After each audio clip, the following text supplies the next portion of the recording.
Hello, Tar Heel Nation. We are back again. UNC Hoops Talk podcast. I'm your host, Dan DeWitt. I got my co-host here who's been pretty steady, Gil. Gil, how you doing? I'm all right, hanging in there. As we all try to do nowadays. Lots happened in UNC Hoops since our last podcast. I was going back through it. I thought as negative as we had been in the last podcast, I thought we surely had talked about Miami and Wake Forest in the last podcast, but lo and behold, we still had the Wake Forest stinker since the last podcast. And then, of course, those two kind of blowouts in the other way against us. We come home, and as we talked about on the last podcast, we come home and we go 3 for 3 this week on home, beating Virginia Tech, Boston College, and then a huge win against NC State yesterday. As we're recording this on Sunday, kind of NFL championship day. So we got that coming up as we're podcasting. And if you're watching us live, other things kind of before we get into the basketball, we got a huge game for the women's hoops today. They have number 3 ranked NC State coming into Carmichael today. They kind of gave us a beat down at their place, but the girls are taking them on later today. Again, if you're listening to this later, you kind of know what happened, or you're able to look up to see how the girls did. But big game for them. Blake is not with us because his Chiefs are getting ready to kick off in a half hour. So we're trying to, He uh, probably can't even string two sentences together at this point. yeah. He's not thinking basketball is not on his mind at this point, and hopefully he's coherent enough to know what the Chiefs are doing as they're doing it. So he's not with us, but we're jumping in here. I mean, Blake is or sorry, now you got that on my mind. Gil, are we fixed now? We got 3 games that we won in a row. Are we still kind of in the same place where we're losing to who we're losing to and we're winning to against who we're supposed to win against, or kind of I don't know, are we as down in the dumps as we were? Are we better? How are we feeling? 3 words: home sweet home. As long as we're home, we're good. And I don't think that things have changed dramatically from when you and I podcasted a while ago, maybe a month ago, when we were talking about the inconsistencies of this team. I mean, even at home, shooting less than 33% against Boston College, our lowest shooting percentage in a win historically all Yeah, first time. time ever. And then shooting like over 50% from 3 against the Wolfpack, who had no answers for us. We were, you know, inspired by the energy of the '82 team that was there in attendance with MJ, and it's interesting to me that they can come out with that level of energy for that game, but they can't assemble up that same level of energy for an away game against a good team where you're competing for, first place in the conference. They need to be able to bring that energy to each and every game, lesser competition, better competition. You can't play down in this league, and you certainly got to rise to the occasion when you're on the road against the top half of the conference. And it remains to be seen whether they can do that moving forward. So I can't say for sure that this team's fixed. We got it all together, and we've got personnel issues with Garcia out and Ant out. So I don't know. Some things are coming into focus. I think maybe the game against NC State gave us a better idea of what the rotation may look like moving forward. Obviously, Hubert Davis keeps it pretty tight, but Puff Johnson being the first off the bench, bringing energy to this team has been fantastic. That's been a revelation over the course of this past week, the homestand. And he's got length. He can rebound well. He plays hustle defense, and I think he's got a good stroke. I think it'll get better over the course of maybe the end of the season and into next season. So I like that. I like what he brings. Um, I was surprised, honestly, that McCoy didn't get more minutes against NC State. Not sure why that was, because he had been getting more minutes with Garcia out.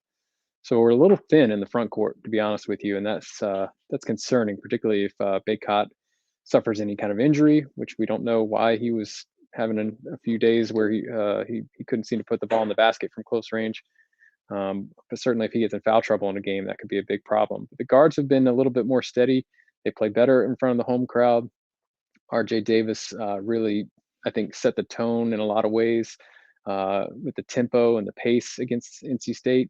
And we had 25 points off on the fast break, I think, which probably more than tripled what we had against like the previous 2 games or 3 games.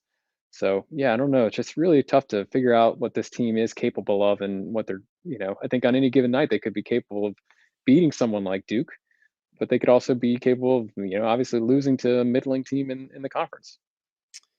Yeah, so I think I'm sitting kind of in the same place. Is obviously it feels better to be winning these games, to be on a, I wasn't going to put 3 game win streak as the title of this podcast again because of what happened after the last one. But, kind of to that point you were just ending on there, fast break points against Virginia, and these are in wins.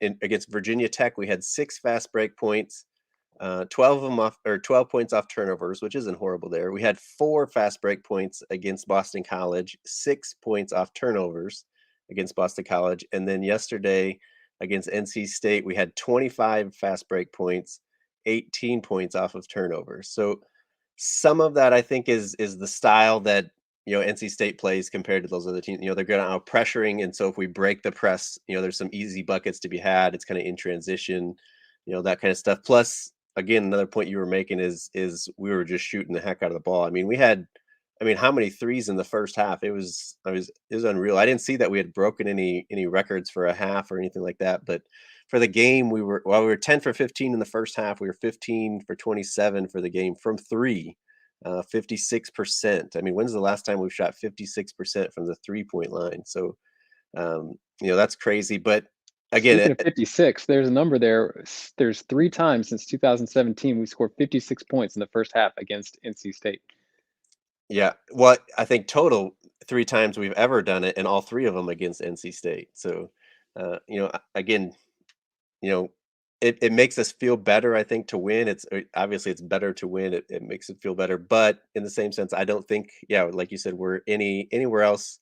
We don't know any more about this team as far as looking into March or something like that. I would say the next 2 games would be more telling than probably the previous 3 because we're going on the road to Louisville, who recently, replaced their head coach or have an interim head coach. So they might be somewhat, you know, coming back around as a team, as a cohesive unit. And then we got, obviously Duke, one of the better teams in the whole country and certainly a top team in the conference. So I think we'll know more about this team after those 2 games than we would after these previous 3. It was essential that we got wins and, hopefully the eye test looked better in the last one. Obviously that we see more of that. But it always looks better when the ball goes in, as we Yeah. know. Yeah, and like you were talking about too, the energy. Like obviously it was Roy Williams Day yesterday. You mentioned the '82 championship team being there, Michael Jordan being in there, and we found out afterwards he had talked to the guys. I believe it was before the game that he talked to them, and so there's and the crowd was it was a great crowd, home crowd.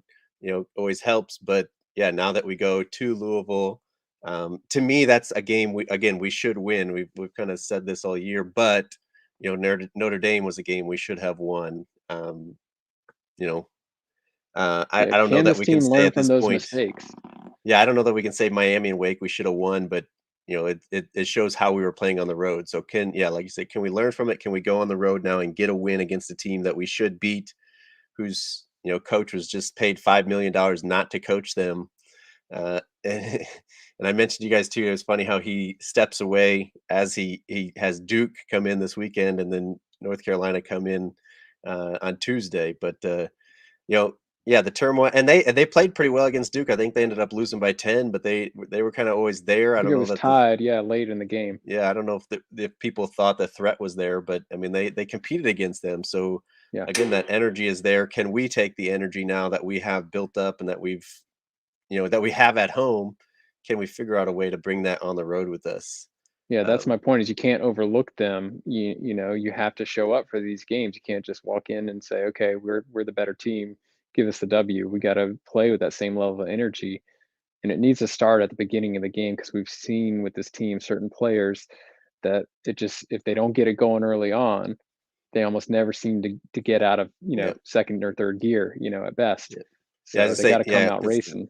that's a good way to put it because I feel like they do kind of step it up as the game goes on, but it's never to the level that we just saw at home, and to overcome a deficit that we've had at halftime or in the first half at some of those games. So yeah, to me, that's kind of why we sit where we are, and even if we beat Louisville, I don't know that it's gonna change my mind all that much. It says something because it is on the road, but then and even Duke, I think I'm still gonna have the same kind of skepticism. If even if we beat Duke at home, that's gonna be a great win and all that. But again, it's at home. Like, can we get a quality win? Again, that at least is a quality win for us. It does, like you said, it does tell us something. I just think in my mind, I'm still gonna have some doubts in my mind because it's the home game. Now, if we go to Duke late, at the end of the season and beat them, and between here and now we don't have any other real big stinkers, then I think it tells us a lot more. But um, I don't know. Maybe I'm too far down in the dumps, but Well, I I, agree with you. I agree with you. But I still, it moves the needle, at least from the committee's perspective. It takes us, I think, if you win the next two games, the bubble conversation shifts to, more solidly in, right, and there's a potential to, perhaps get a good win at Duke. I don't know what else might be a good win left our uh, on our schedule. But I think you're more solidly in versus like fighting to be in that last four in, which is where we kind of slipped to before this 3-game win streak. So it does something for yeah, that. But in terms of how we feel as a fan base and how much trust we have in what this team can do and how they would show up, it's tough to say that it's moved the needle yet, because it's just too easy to look back at what happened last year. I feel like for the ceiling slash floor of this team compared to like what happened in the tournament last year. yep. And yeah, looking at our schedule coming up, I mean, after Duke, we're on the road to Clemson, but they're kind of in the bottom of the ACC. Florida State is at home. So I think again that kind of what we're saying with Duke. It's probably not the same kind of win, but at least it's a solid team that we're beating. But again, for us, as we've kind of seen this season go, we're still at home, and then we have Pittsburgh at Virginia Tech, Louisville. That those are games that we kind of have to win just so that we don't lose them. And then we go to State, and then we have Syracuse at home, and then at Duke. So really, I mean, the Duke games, Florida State sticks out to me. Maybe State on the road. Again, there's towards the bottom of the ACC, but not a lot of chances there. I think again, you go back to we were talking about this a couple of pods ago with the inconsistency. It's more about getting the quantity of wins. We just have to win them so that we don't lose them, because it looks so Yep. much worse to lose them than would even to help us to win them. But obviously that we need to win those. So yeah, it's kind of crazy. You mentioned Garcia's been out. He's been home with family issues. Is kind of all we've gotten. There's been rumors out there and stuff, but we've obviously been without him. Anthony Harris is we know now is out for the season. We've gotten Puff Johnson back, and he's given us some good minutes. McCoy was getting minutes. I don't. I kind of put it out there on Twitter yesterday of why he wasn't getting any minutes before the blowout there, and people were like, "He's not any good." And he wasn't giving us necessarily a lot of production, but he was giving us minutes. So it was curious that he was kind of cut there from any meaningful minutes yesterday. And yeah, the depth that we've talked about coming into the season, that Hubert Davis has talked about during the season, really isn't there. And Puff Johnson has had his, knock on wood, he's healthy now, and hopefully he stays healthy for the rest of the season and for his career for that matter. But you know, as far as counting on that, and you know, Baycott with his hand for whatever reasons it's wrapped up, and you mentioned his struggles of putting the ball in. How I don't know how are we? I think we're worried. I don't even know if I need to ask that question. I think we're worried about the rotation and the depth Been. and stuff like that. Having played 4 games in the last 10 days or whatever it is, it's been pretty crazy. The minutes that guys have been playing. I don't know what. I guess w- what's the biggest worry as we go as far as personnel here. Yeah, I think, but just bench production in general. I think it might have been the Virginia Tech game. The only 2 points off the bench was McCoy with 2 free throws. I can't remember if that was a Yep, Virginia Tech or yep. It Boston was Virginia College. Tech. Yeah, Virginia Tech. And so that's very little production. Now that's a slower down pace of game. Virginia Tech is going to kind of get you into a grinding style of game, and again the low scoring game against Boston College wasn't necessarily lack of possessions, but just lack of ability to put the ball in the hoop. But you Yeah, don't have, a lot of room for error, I think is the concern. You know what I mean? Yeah. Because you have your 6, 7 guys and Mason basically just the starters that are giving you point production. And then if you have one of them who's having an off night, or if you have two of them are having an off night, it makes it really hard to get a win. If you got someone in foul trouble, I mean, so I think it's a big concern is just how thin we are. And I would say primarily the front court is where it gets really dicey if you have an issue, someone having an off night. I Yeah. mean, we really struggled to put Boston College away, and a better team would have taken advantage and beat us, at home in that Right. situation based on how we performed. And that was a off night for Baycott. Thankfully he bounced back. But if he has an off night like that, whether it's at home or on the road, I mean, if Yeah. that If had we been play, Duke, yeah, there's that's no what I was way we were exactly going what to I was going win. to say. If we shoot like that against Duke and play like that against Duke, there's no way that we. I mean, it's probably a blowout again, and not in our favor. You're talking about points off the bench, but even minutes. Virginia Tech, we had like 25 minutes off the bench, and Boston College, we had 21 minutes off the bench. Florida State, or not Now, there's Florida other State, ways you NC can State, and impact the game besides just getting points, but we're not even seeing a ton of production in those other ways. I mean, again, Puff Johnson, probably the brightest spot in that yeah, regard here, because he is coming in and giving us some energy and able to, put some stats up on the box score, but it's more about the energy that he brings. yeah, yeah. And we've been really lucky that people haven't been in foul trouble. We get into one of those situations again. Heaven forbid it's even in the ACC tournament, the NCAA tournament, and that's the end of our season because we don't have anybody step in. I think we saw Styles and Dunn a little bit more in this blowout against State. But and there was flashes of kind of why they're on the team and why they're got the number next to their name in the rankings and stuff like that. But it there was a lot that kind of shown out to me of why they aren't getting the playing time. I think they looked pretty raw and kind of, but again, that's what we were saying early in the season of get those guys minutes to kind of get that stuff worked out and so that when we are thin or when we're in the middle of ACC, they can steal 3, 5 minutes, 6 minutes, whatever it is. But now we're kind And of that, past their point. yeah, we're past that point, and that's what we're used to seeing from Roy Williams led's team. So we were having tons of dialogue in our group chat about that, and you and I primarily were of the mindset of get these guys playing time now in these games that mean a little bit less, and hopefully we should be able to still pull it out, even if it does get a little ugly with a bigger rotation, so that they can be ready, they can fill in these types of situations. Because I mean, with Ant Harris out, yeah, if you have RJ or Love, in foul trouble or something to that effect, what do? You got to shift Leaky over, maybe you put Puff in. So there's some solutions, but it's not like we have a lot of Swiss Army knives coming off the Yeah. bench that can plug in easily. Um, And it's easy to kind of say plug guys in, but it's hard to go from 10 minutes a game to all of a sudden 20 minutes. If it's at a close game and you're playing 20 minutes when you're used to playing 10 minutes, your legs can go pretty quickly in those situations. So it's not as simple as just saying, I know they're young and stuff, but it's different when you're out there, in a high intensity game trying but to, you're seeing these starters. Yeah, I mean, you see Manic, who's been playing great over the last few games. Winded, leaning over, hands on the knees, kind of thing, because they're just getting a lot of run, a lot of playing yeah. time, and just not a lot of pieces to put in to fill in. And you're right, what we've seen out of the rest of the bench does look like it's still developing for sure. Yeah. So we got some comments here from people watching live on YouTube. Make sure you subscribe there. We'd love to have you join live here if you're not listening later. Of course, if you listen later, we still appreciate it. And make sure you're subscribed wherever you're listening. But here live, we got Tar Heels and Kicks says, as always, we beat the teams we're supposed to beat. How we play the rest of the season will determine if we make the tournament. And even I mean, hopefully, again, we're going to be on the side of the Tar Heels. We make the tournament. It also determines, of course, our seed and how favorable.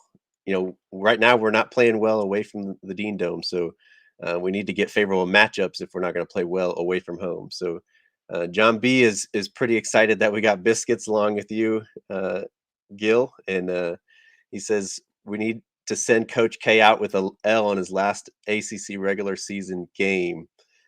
Yeah, that's looking farther ahead. That's the game at Duke. That'll be, obviously another big one. But Right now, obviously, we got them coming to Chapel Hill next Saturday. I was glad to hear we aren't kind of recognizing Coach K. In a lot of teams have been giving him a gift or kind of honoring it. I think they said they would kind of mention it, but there won't be any gift and stuff. And so I guess along with that, I didn't even read the next comment, but John says it would be a nice parting gift. I guess yeah. Yeah, Hopefully let's give them that. our gift is an L and maybe a sore back as he heads into the ACC tournament. And then we got Steve Helton here, who I don't think we've seen that name pop up as we're doing these live ones. So Steve, welcome. And he says, I think Puff should play more. He has the heart, and I think he is kind of like you said, the bright point off the bench. And I think he will work into more time, especially if we see more production, positive production from him. I think he's still, he what they say was almost exactly a year that he had played in the game with his injuries. So, there's a lot of rust and there's a lot of just kind of getting back into conditioning and get used to that stuff to give. I mean, But he's I been never going up played. against an NBA, or he's been going up Well, that's against true. Cam at home over He's the got break, plenty I of think. practice against the talent, but yeah, to just jump into it, it's again, it's easy for us to sit here on our couches. I never was a D1 athlete by any means, or even close to it. It's pretty easy for us to say, well, why don't you just do this, or just kind of jump in there and start playing. But when you jump into an ACC season and start playing against these guys, it's going to take a little bit of time. But he has looked positive and given us a lot of stuff out there, and hopefully Hubert keeps adding to the confidence that he has in him. But yeah, I mean, I think we've kind of covered where we're at, which doesn't say a lot because we haven't changed a lot of where we are. But How confident are you? Let's talk about Duke there for just a second. How confident are you that we can pull out the win in just this first one? How confident? Let's see. If I were to put a percentage now, do you want me to percentage on that we can win or that we're going to win? That we're going to win. That we're going to win. I think I would be below 50%. No, I think we can win. I don't think we match up horribly with Duke. I think, because they do have, I mean, they got a couple of guys down low that have been putting up good numbers. AJ Griffin has come along for them, the freshman, and then they got Mark Williams as well. But as long as Baycott can stay out of foul trouble, I think he matches up there and probably even has the advantage, especially on offense. Um, we have Leaky that can kind of go on Bankero and match up well with him with his length and his athleticism. I don't know who that puts like Manic on the defensive end. If he's guarding Wendell Moore, I think Moore probably has that advantage on offense that he And I can get think teams 5. have looked, certainly Virginia Tech have looked to isolate against him, and really attack Manic on the offensive end. They see him as a defensive weakness for us, so that's an interesting But I thing. do think if we could limit Bankero with Leaky, if Baycott holds his own down there like we would expect him to, we have the offensive power, of course, and again, we're at home this first one. I mean, if we're shooting like we were against NC State, maybe I'll bump it up to 50% or maybe even a little bit over. But of course, not knowing that, I think I would say under 50% that we're going to win. But again, like I said, I don't think we match up horribly. I think we can win for sure. It's just Yeah. how All we right. come out and play. Follow-up question to that is, would you rather win this one or Oh, the final one? well, I mean, especially the way this team's going, I'd rather win the last one because that says we won on the road. Plus, it's Duke's K's last game Crazy. ever in the ACC, last one in his own, stadium, whatever they call it. Cameron. Yeah, I think that's a good point. And historically, the winner of that later season matchup tends to be more successful in the postseason. So I would agree with that. I think we'll win one of two. Which one we get, it's tough to say. I think if we play well enough to get a win and we're going in with some confidence against, and play well enough to win in Louisville, going in with confidence, I think we might get this one at home, and lose to them on the road. That would be probably what I would predict. Yeah, well, you'd But have I to would say we love have a to. better chance to win the first, the one at Yeah. home, the way we're going. But So I'm going to say we win against Duke here at home. all right, you heard it here, folks. We're winning. Gil is guaranteeing a win against Duke on Saturday. But kind of as we go out here, just to in case you're not looking at the schedule, we play Louisville Tuesday. Like we said, it's in Louisville, Kentucky, as an 8 p.m. Eastern tip on the ACC network. And then the Duke game will be Saturday. I hope to kind of get in a better Duke preview than what we've done here. We've touched on it, but I'd love to kind of recap, kind of see how we did at Louisville, how we're heading into the Duke game, and do a little bit more of a preview pod before that. So again, make sure you're subscribed in case we can fit that in. But I don't know where I'm going to fit that in this week in my schedule. But Duke is Saturday, 6 p.m. Eastern tip on ESPN. We've always kind of been prime time. That one is a little bit earlier for Mm. us. It's kind of interesting. I haven't looked at the schedule to see what what game is the primetime game that night. But I do think they announced that we have game day next Saturday in Chapel Hill, right? Correct. Yep. So I mean, I guess it's still the marquee game for ESPN, but we're not primetime. Usually we're a little bit later there. So um, John, before we head out here, John's prediction here says Duke will be a close game. Unlike last season, the ball bounces our way this time. Throughout the records on these games are usually close no matter the trends. So we got two predictions, two crystal balls here in the favor of the Tar Heels against Duke on Saturday. I guess I'm the Debbie Downer today and saying that I don't kind of predict that to happen, but um, yeah, I don't know. I think we kind of ran the gamut there. A lot happened. We went through it pretty fast, but I guess there's not a ton to say. We've probably said more than we need to. Well, we're feeling better after getting wins. They always feel better. So let's hope that we get two more over the next two games. Yeah, Christian's more on my side of he's saying he doesn't have a good feeling about Louisville on Tuesday. So I think it is um, interesting timing with Louisville that, I think they are a little bit feeling a resurgence after the Chris Mack situation. So we're catching them at a not the best time for us, but at the same time we are coming off of 3 wins. So I think it's going to be, I've been thinking we're going to have a close game, and a lot of these games really haven't panned out to be as close as I thought. Like we haven't had one that's come down to the last possession right. in a little while, but I think that we're likely to see that coming soon. I don't know if we want it to come down to the last possession. I don't know if I have a lot of confidence in our execution. I don't, and it's not even our our talent or our guys. It's more just the execution. But But at some point they have to be in that that's what I was situation, going to and we say. have At to some see point, it. we got to do it Yeah. for sure. We can't learn if we're not going to do it. So, all right, we will hopefully see you guys at some point this week. But if not, make sure you're subscribed and following along. Follow us on Twitter. Gil is at Yogi Gil on Twitter. That's in the description below. I'm at All Tar Heel Dan, and join our conversation there. And yeah, make sure you subscribe so you get the podcast sent to you the next time we go, or even join us live here on YouTube. But that's what we got for you, Gil. Thanks for joining me today.